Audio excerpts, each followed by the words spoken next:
Hello, and welcome to another episode of the Trauma Translator. I'm Lauren Friedman, your host, and today on this episode, I'm actually going to be doing a solo episode to explain the why behind the Why Go project and the Trauma Translator. And you might notice that I have a little bit of Palo Santo with me, and this is one of my How Are You Healing habits that I use pretty regularly, that actually Celeste reminded me in last March of 2025, Celeste Bonin, who I had on the second episode of the Trauma Translator, former WWE athlete and champion. And she actually reminded me that this is a really good nervous system reset. And it wasn't even intentionally as a reminder, but it just happened so much that I ended up using it in a real way. So if you ever are in a place where you can light some Palo Santo, I'm not saying do it in an office, but if you're at home or anywhere else, it's a really good reset, and it's a good way to take a deep breath and get your nervous system to a better place. It's not a panacea, but it's one of the How Are You Healing habits that I use every day. So one of the reasons that I'm here today is because I have a story to share. I'm not here to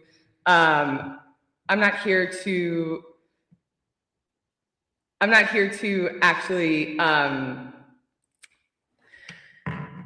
just realized that we're not streaming across Instagram. And that was one of the things I wanted to do. So that's why I just stumbled. But I'm not here to hear myself talk. That's not why I'm here. I'm actually here so that people can find a way to get through the hardest problems, because no one teaches us how to human. And how can we solve for or change anything that we don't understand? And the reason the Why Go project exists, and the reason that I'm doing this, is because I've had a lifetime of experiences that most people haven't. And I ended up, I'm so happy you hear that you like that, Natasha. I ended up in a position that is really dangerous. And as a society, we're in a place right now that things are a little bit out of control. Like, I'm not trying to get political, but I saw on Jimmy Kimmel Live last night that Lindsey Graham was on Fox News saying to the Ayatollahs of Iran, if you keep killing your people, Donald Trump's gonna kill you. And I'm like, are you Eminem? What's going on here? How is our society in a place where government officials are threatening to kill people on public TV, but if I say the word suicide in the form of education, I get disconnected from YouTube and TikTok and all the other platforms. So as a society, we have a lot of things that we don't fully understand, and we've been trying to solve for generations. And because we never fully understood life through the lens of trauma, all of these things keep happening, and people keep ending up in the same situations of dysfunction. And I had to learn the really hard way why psychotherapy doesn't work, and why, working so hard and doing everything myself really wasn't the answer. So in June of 23, when I lost my job for the 6th time with my whole team and company, I never went on LinkedIn and said, I lost my job, I need a new job, because I didn't know what I was gonna do. But I was interviewing internally and externally, and I started having the same somatic responses that I started to learn in 2022 and 2023 were things I shouldn't be doing. And when I learned how to listen to my body, it actually helped me inform all the rest of my decisions. So I knew at that time, in June of 23, that I shouldn't be in the advertising industry anymore. I mean, there's so many ways that the advertising and technology industry anymore. There's so many ways that the universe has been trying to tell me that this wasn't healthy for me, and my body was trying to tell me it wasn't healthy for me, but I didn't know how to listen to it, because as a society, no one's ever been taught how to human. No one has ever been taught how to regulate our nervous systems, because really we've only understood trauma since 1980, and I was born in 1983. And I've been having somatic responses to trauma since under the age of 2, and both of my parents were therapists, and I was in therapy since I was 5 years old. And nobody understood the mind-body connection. And I had to learn through the really hardest ways in life, losing my entire family, losing my job 6 times, losing over 100 pounds multiple times from when I was doing diet and exercise to the extreme, having really extreme dysfunction in my marriage, what the real cost of unprocessed complex trauma is. And when we think about it at a macro level, what's happening in our society, what's happening around the world, it's really something that it's not just a me problem. This is an everybody problem. So that's why I'm here. I'm here not to hear myself talk. I actually, if I could live life under a rock, I would. It would really be at a beach. But if you met me in any time before June of 23, you would have known that I didn't want to lose my job. I tried so hard not to lose my job that I ended up ruining my life. And I've learned through all of these different experiences how to actually get your nervous system to a baseline where you can function. You could actually heal illness. You could have actually illness reversal. You can have all of these different experiences that your nervous system was used to and now doesn't have to actually do any longer. So what I'm here to do is showcase different types of entrepreneurs, people, all types of across disciplinary area of expertise through the lens of trauma, so that people have the ability to hear different stories and different ways that other people have overcome, but also learn how to get the resources and how to change your life for good. Because I used to think that I had a weight problem. Everybody else in my family had mental health issues. I've never been on a psychiatric drug. I would take it if I needed it. All of this actually affected my thyroid and my hormones, which is a big problem for women especially, but also men. And these are things that the medical community really doesn't understand. And that is also something I had to learn the hard way. So I really want everyone to understand what happens through the lens of trauma and the human experience through the lens of trauma. Because when we understand things through the lens of trauma, we can then fix it. But if we don't understand it through the lens of trauma, we're going to keep repeating those same cycles over and over and just spot treating those dysfunctional areas of our lives instead of looking at things holistically. So for the past 20 years, I spent my time in advertising and technology, and I was selling emerging technology, and I loved it. I was addicted to it. I was obsessed with it. Like, if you met me at a bar, I don't drink anymore, but if you met me at a bar at any time before the last few years, I would be talking to you about every single thing in the technology industry because I was so obsessed with the technology I sold. I thought it was so cool. We were able to see actual conversions across different online and offline channels. And I spent my whole career trying to prove out the efficacy of the actual media that we were producing on behalf of our agencies and brands and platforms. And nobody understood why mobile wasn't working. This is really why I ended up in measurement. And this is ultimately why I'm so passionate about nervous system regulation, because the way I look at healing and nervous system regulation is the same way that I look at advertising and technology.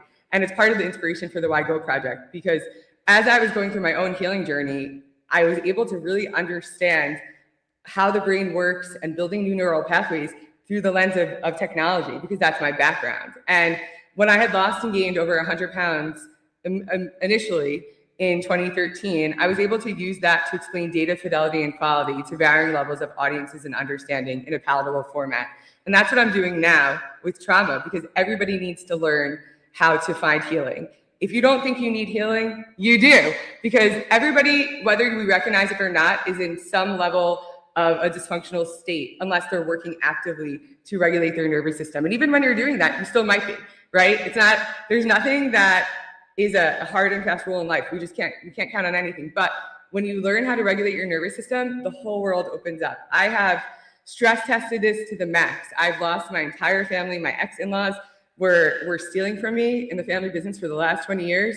And then they tried to come after me legally. So when you think about complex trauma and healing, the reason that I'm doing this is when I spent a majority of my career in emerging technology, and I started in mobile, and mobile ended up actually taking over the world, right? And with the advent of the smartphone, the whole world changed. You know, Facebook, that used to just be on a computer, became something that was ubiquitous. I remember being in the New York Times elevator and two adults, right? Because I was like in my 20s and these people were in their like 30s or 40s, were talking about Facebook. And I was on Facebook since I was a senior in college in October of 2004. And I remember thinking like, oh, this changes things. So with the advent of the smartphone, a lot of brands and advertisers wanted to be where the consumers are, right? And we had all these different campaigns that we were trying to prove out the efficacy of.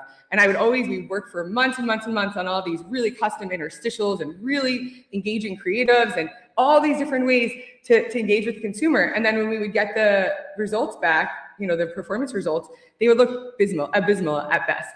And I would have to then package it to the end client and be like, oh yeah, these are the things that are happening in your campaign. And everyone would be like, why isn't this performing? Like, we don't get it. Why is it having the click-through rate was what people were looking at the time. There wasn't even like a way to get to a conversion at the time. There was, proxies, but there wasn't a way to get to that end conversion. So when I had the opportunity to join a company called MediaLabs that had been acquired by WPP, they had a pixel, a JavaScript pixel, which is very important, that allowed you to traverse multiple mobile in-app and mobile web, because they don't speak to each other.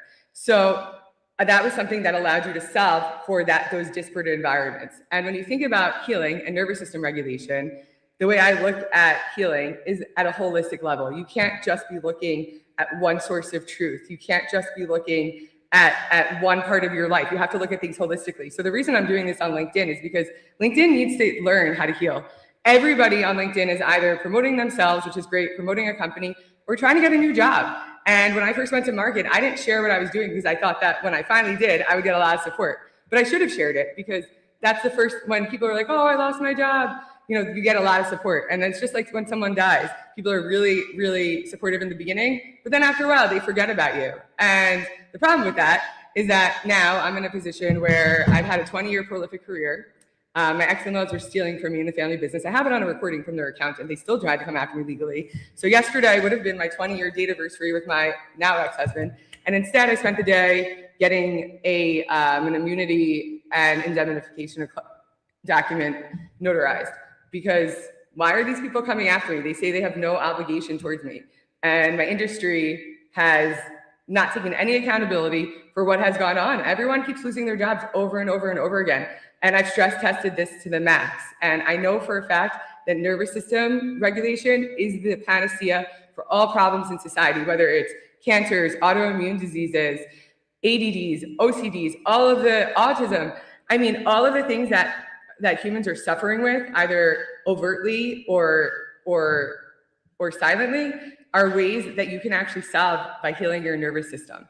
So this is something that I personally believe in. I know that it works. And, I've spent the last few years with holidays by myself. I lost my whole family.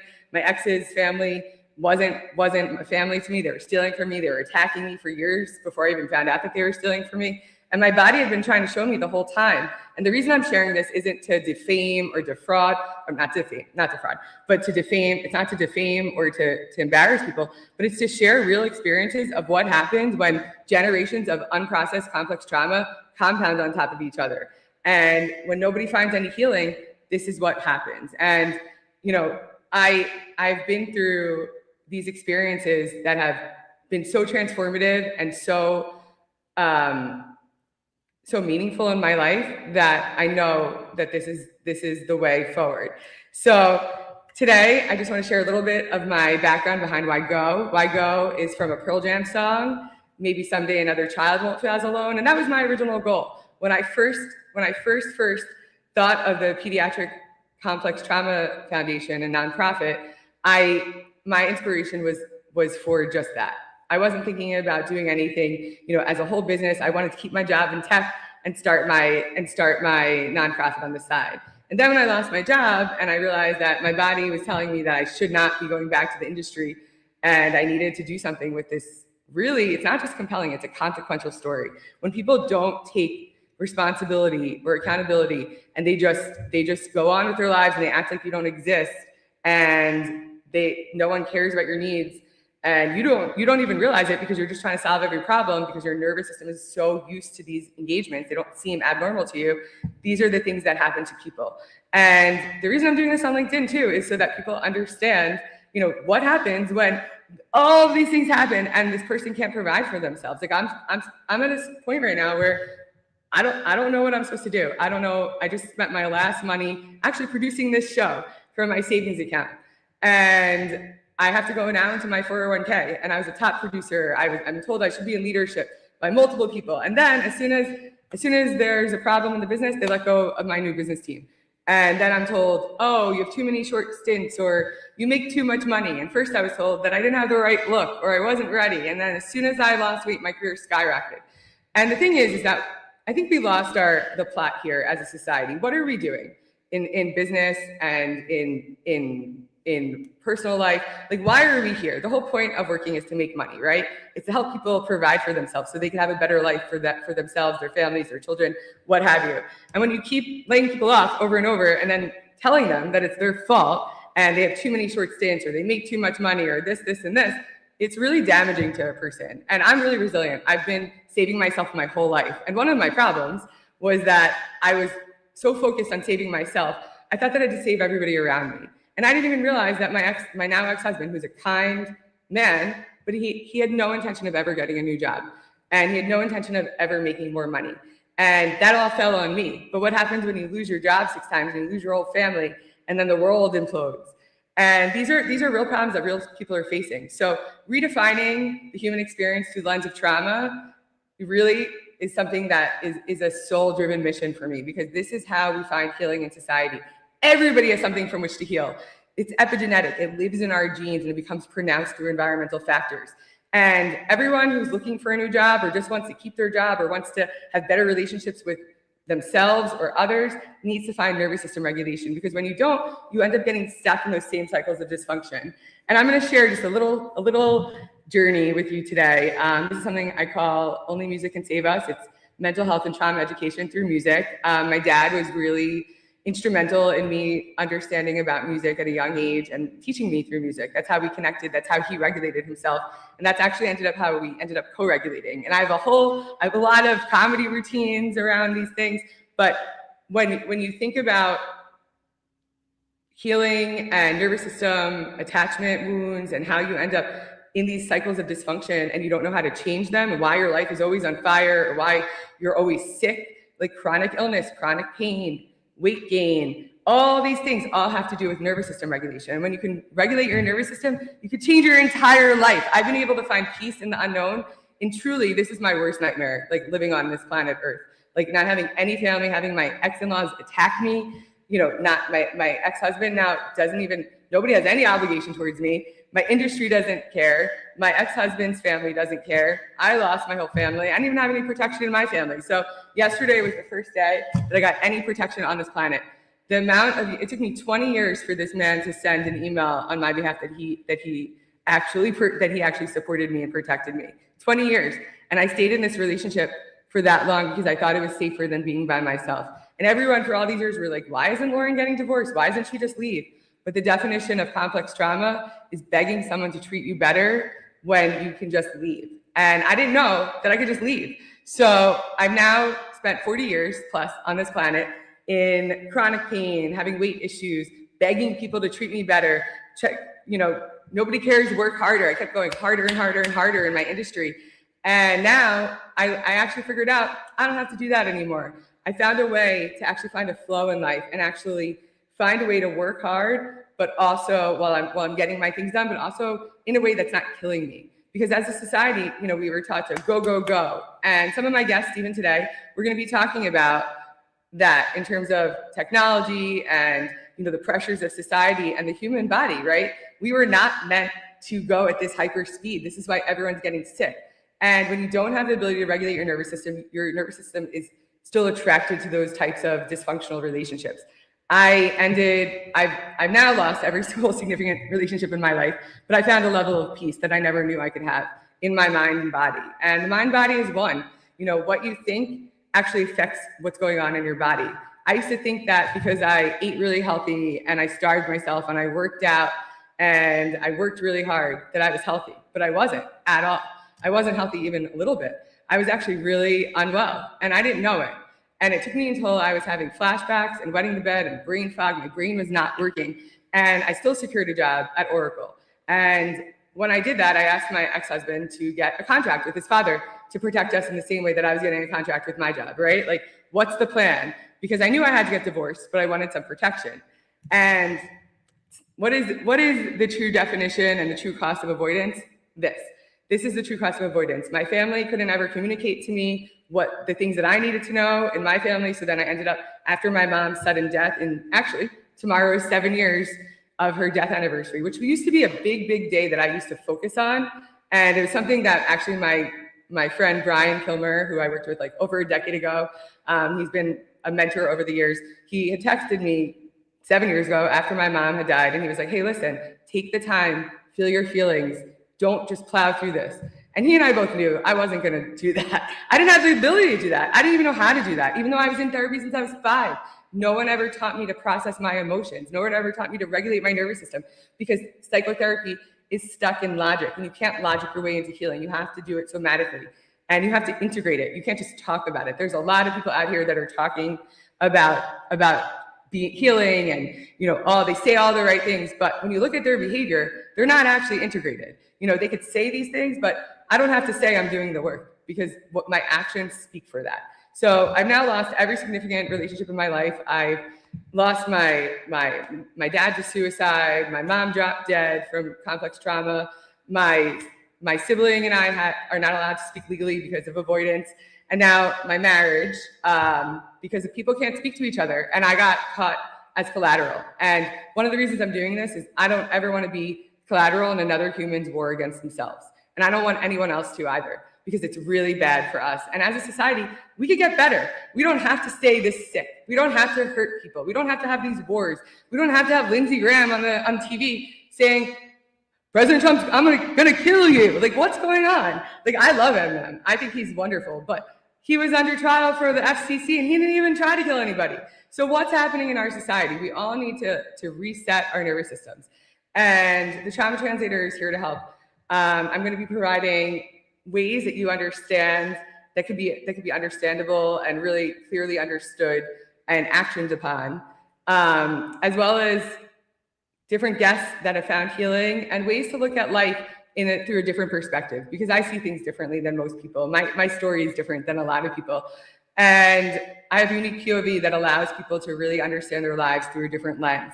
So I'm really excited to continue this. I'm excited to have guests on. Please join us at 1 p.m. And I just think that this is something that everybody needs to learn and everybody needs to heal. And I've stress tested this to the max. I've had zero family, zero support. I've had to do everything on my own. And when you do that over a lifetime, it kills you unless you know how to regulate your nervous system. So this is my story that I'm going to end with for today. And it's a little bit what's happening in the news. And what's his name? Maduro kind of took my joke away from me, because when I was 5 years old, my dad tried to commit suicide, and he dropped me off at kindergarten, and then he never came back again. And I remember being in the police station with my sibling, who was only 16 months old at the time. My mom was in a room talking to the police, and she was wobbling around. And I remember thinking, this is my child. I have to be responsible for her. And I was only 5, and she was only 16 months old. And around that same time, my mom she had limited family. She didn't even, I know now in retrospect, she had an estranged half brother, and she was not close with her mom. And she didn't even mention it to her family. And the reason why these things happen, right, is my dad grew up in the projects in East New York on welfare. He comes from so much mental health dysfunction, and we could go into that another time, but he came from extreme dysfunction. My mom came from extreme dysfunction. Her mom escaped the Holocaust and then came here, and within 5 years of escaping the Holocaust, had my mom, and then ended up in an abusive relationship and had to get divorced in the 50s and beat the out of my mom. So when you think about complex trauma and at an epigenetic level, meaning it lives in your genes, it's something that every single person in society has, because we've all, especially in a melting pot like the United States, whether or not anyone wants to admit it, we are all non-natives. We are all people that came here from different countries. We're all immigrants here. This is a melting pot, and we all have all types of complex trauma that live in our genes, and they become pronounced through really stressful lifestyles. And trauma is just another word for stress that overwhelms your ability to cope. And that looks different for everybody. And that's why trauma responses look different for everybody. So that's why the medical community has never understood trauma. And that's why, psychotherapists, they're not trained on this.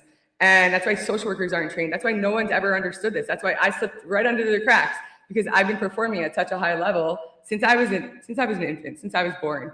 And when you think about complex trauma, my mom never knew how to ask for help because no one ever helped her. They worked against her, and that's what she was used to. So when my dad tried to commit suicide when I was 5, and we couldn't find him, she ended up asking his brother, who was a religious Jew in Brooklyn, to come into New Jersey. This was 1988, and I had gone to a Jewish preschool where you had to be kosher there, but we weren't kosher at home. So this is an important part of the story. So these people came, we weren't super close with them, but they were my aunt and uncle, and they had to buy kosher food in order to stay with us. Fine. And they did. And they were making me peanut butter and jelly sandwiches for kindergarten, because I was only 5. And they bought this raspberry jelly, and it was the only kosher jelly, I guess, that was around in the late 80s in central New Jersey, right? It wasn't a super religious Jewish area, so they couldn't find what they needed. So they bought this kosher jelly, and it had a lot of seeds in it.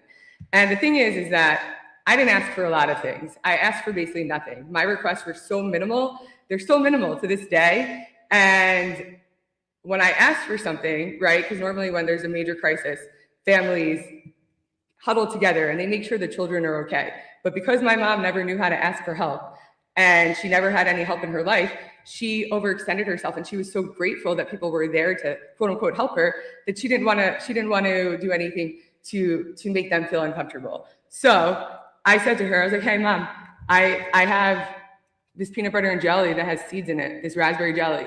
It has seeds in it, and can I just have a different jelly? I don't like the seeds. I was 5.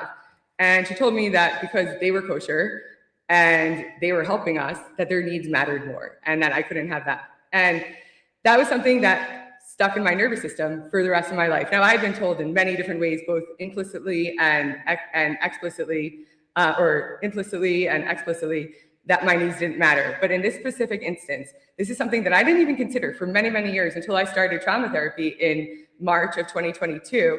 I realized, because I was having a protein bar that was raspberry flavored, and I love raspberries, but I hated raspberry flavored things. And I don't know what, but something clicked, and I brought this to my therapist, and I was like, I had an aha moment, a connection, because connection changes everything.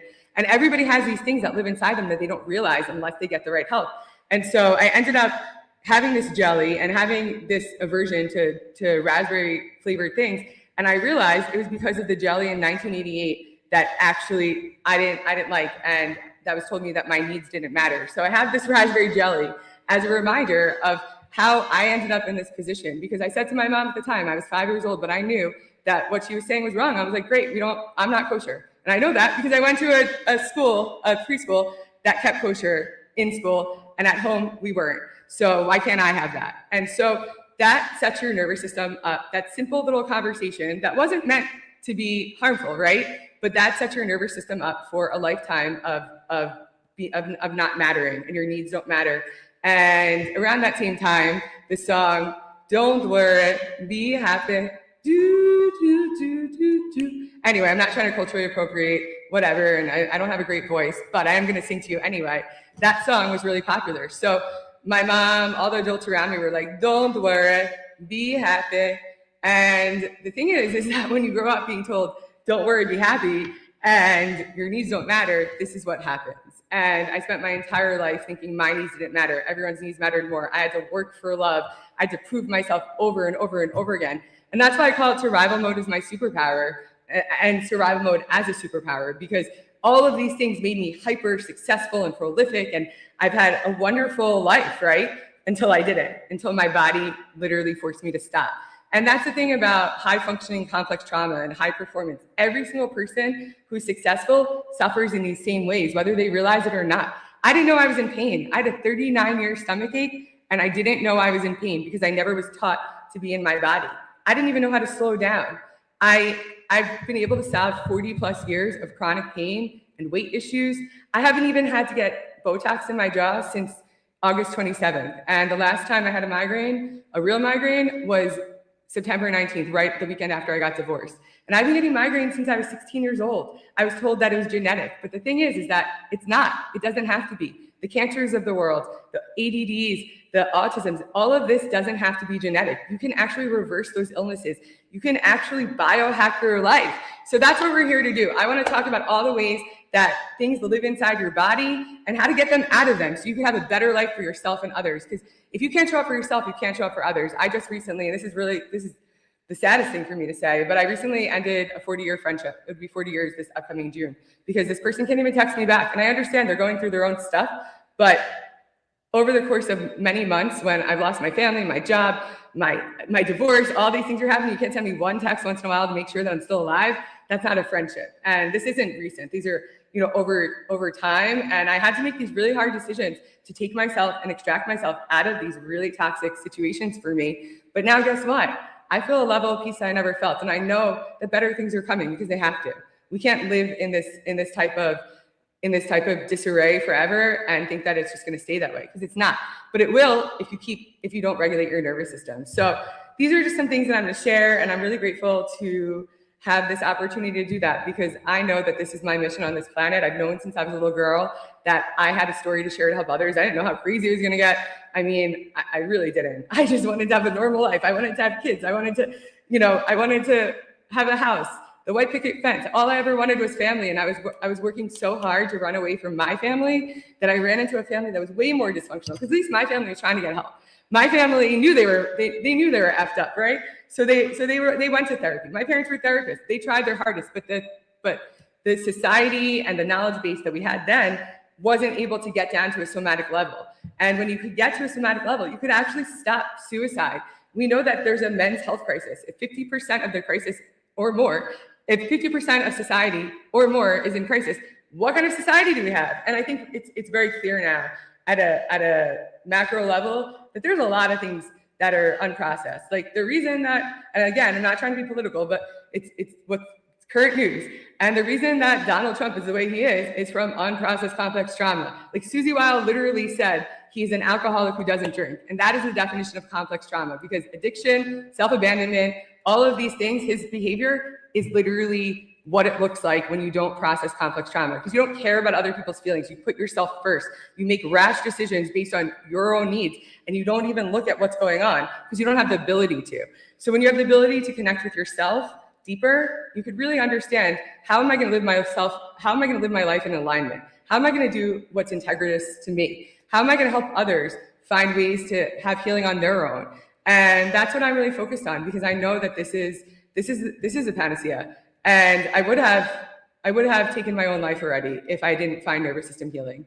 You know, I thought I was understood that in 2021, but over the last few years, when I've been begging people to support me, like just throw a like on something, because we all know how algorithms work, right? Share it with a friend, write a comment. When I've been begging people to do things, it feels so shitty to have my quote unquote lifetime friends not even be able to support me in the most minimal ways. Send me a text, invite me to a holiday. And when you learn how to regulate your nervous system, those types of ideations go away. I've lost 2 former coworkers to suicide. My dad committed suicide, and the doctor, my integrated physician, who was my friend from CrossFit, where I'd scaled to 14 hours a week and I still was almost 300 pounds. She'd watched me over the course of several years, and she was like, "You're having a hormone problem." But that was about a month after, probably like 2 months after her father did commit suicide. And I've been talking about this for many years. I've been an advocate and trying to explain what this looks like to people, because most people really weren't aware of this. This wasn't something that was talked about broadly. I was told literally, we're not allowed to talk about mental health because people are scared of it. And that's why a lot of people are stuck in these cycles, because we were taught that we were to swallow our truth and we can't live in the reality of what's going on. So when you can't live in a reality of what's going on, there's no reality. There's no shared reality. Shared reality is truly like the foundation of any type of relationship, whether it's business, family, friendship, romantic, or otherwise. And if you don't have a shared reality and you don't have an ability to even understand the shared reality, then nothing is ever going to work out. And that's what's going on in my industry as well. Because when people are interviewing, I could have left to the definition of complex trauma, begging people to treat you better versus just leaving. I had one of the worst jobs I ever worked at. It was during COVID, and I should have left, but it was during COVID, and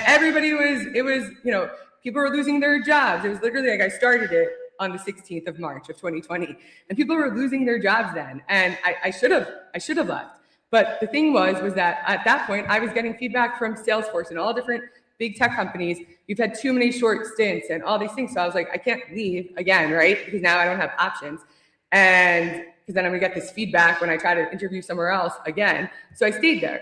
And the same, because it felt safer. And the same thing happened in my marriage. Right? I knew that this wasn't working for me, but it felt less safe for all these different reasons to leave than it did to stay.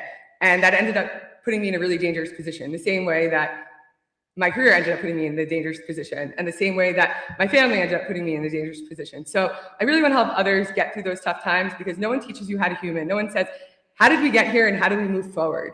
This is something that is a panacea, and I'm the most excited to share it. So thank you so much for joining me today. I appreciate your time, and please join us at 1 p.m. Eastern for my next guest and regularly scheduled, and I will be having more of these, and there's going to be a lot more to share. Also, just want to, since it's about, there it is. Since it's about noon, recess is actually my drink of choice these days. I've been sober for over 2 years. I've been plant sober, I should say. I've been vacillating with sobriety for many, many years prior to that, because the thing about drinking and addictions and self-abandonment is that it's pervasive across everywhere. Things that look healthy are not. Like, my whole thing today is, how long can you stay in one place?